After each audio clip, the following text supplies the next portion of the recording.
Yes, sir. What's going on, guys? GZTV back with another video. And in this video, what the fuck? What is this? Yeah. That looked kind of weird when my mouth was up. Wait. Hold on. Pause. Okay. We're going to be talking about The Boys, the 7th episode of the series. I think this is the episode before the finale, so a lot of things are going to wrap up tonight when I watch it. But yeah, there's still more seasons. I think the 7th episode of season 3 comes out this Friday or something like that. So there's let's see. There's like 22 episodes counting the one that's going to be coming out this Friday. So that's exciting. Um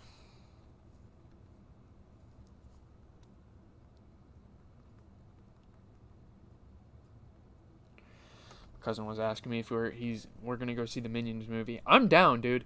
I'm super down, bro. Like, I really want to go watch the movie. I'll probably give you guys a review, dude. Fucking lit. Mesmer's betrayal. Mesmer, man. So yeah, Mesmer's the main focal point of this, pretty much. Like talking about how he turned on everybody. The penultimate episode to The Boys begins during Christmas time. 8 years ago, we see Billy and his wife at a party with all the superheroes before jumping back to present day with Huey and Starlight making love. Starlight. You know what I'm saying? You know what I'm saying? Shout out to Illuminati. I can't do that. He's funny as fuck. But yeah, we get kind of a look into Butcher's. Billy is Butcher. It's Billy Butcher. To kind of his personal life 8 years ago and what he was in a relationship, kind of what happened with Homelander, some implications. Yeah. Meanwhile, the Seven crumble at the core as A-Train struggles to get back to his training, while the Deep deliberates over writing a memoir but can't quite find the right words. So A-Train can't really get his powers up to full steam, and the Deep is pretty much given a business opportunity, a endorsement opportunity almost to make a book and make some money off of it. Count money like eating the minions. Dude, I want to listen to that song right now. But we got to get through this. We got to get through this video. Come on, GZTV. Chop. We got to focus. Okay. Can't quite find the right words. Homelander senses the group are fading too and calls a team meeting to address their issue. So good job by Homelander kind of taking command, even though we want the Seven to crumble, except for Starlight. Starlight is like the one good apple out of them. Out of a batch of 7. Translucent you kind of feel bad for, but anyway. Let's go. He mentions Huey and the way he's been working against them and accuses Starlight of working with him and telling him about their secret plans, getting him into different places.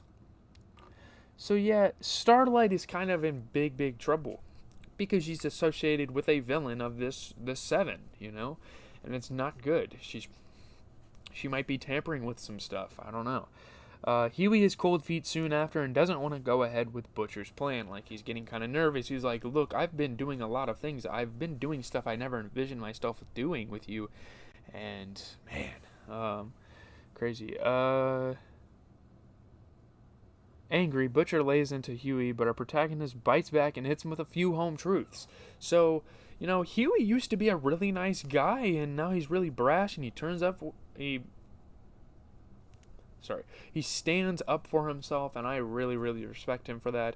Butcher's I love Butcher, though. Like, don't get me wrong, Butcher is fantastic. His accent makes it so fucking hilarious, but before things get a chance to escalate further, Huey receives a call from A-Train, who happens to be at Huey's dad's place. So now Huey's ruffling of the feathers with the 7 turns on him, and now his dad is in danger with A-Train. So he's got to kind of rush home, save the situation.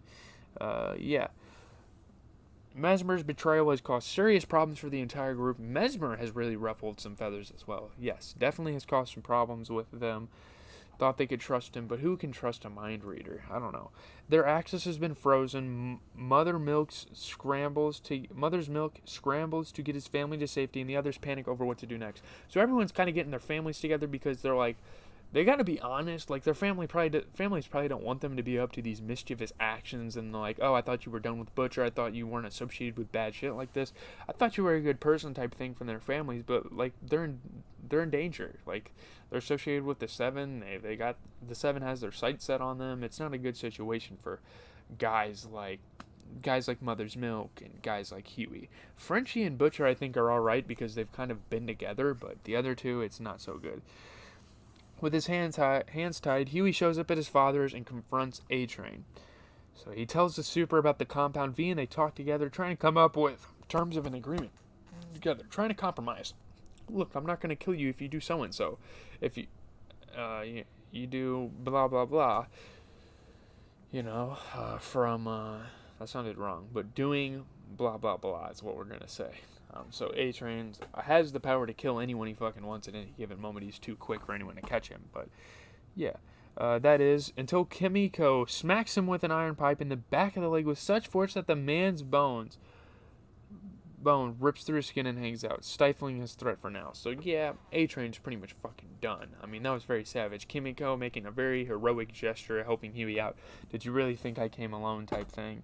While Homelander quizzes Madeline about Billy's wife, the Deep finds himself in a spot of bother too. A girl he brings home begins painfully playing with his gills. That was disgusting, leaving him in visible pain. That was fucking gross. Oh my god. Just thinking of someone. Oh my god. Gills are gross. We should have known he had gills. He's called the fucking Deep. Like, he's true to name. He can swim. He can breathe underwater, probably. Meanwhile, Butcher. Oh my god. I can't stop thinking about that. That girl is so freaky. What the fuck was wrong with her? Meanwhile, Butcher catches up to Mesmer and hits him repeatedly, smashing his brains over the sink. It was fucking gross. Mesmer's dead, and it's fucking disgusting. Oh, dude, so many nasty things happen in this episode. What the fuck is wrong with the creators? He then heads back to the safe house where the feds show up soon after, so they're raiding their houses like, oh my god, these guys have the Compound V, or I don't know what they're...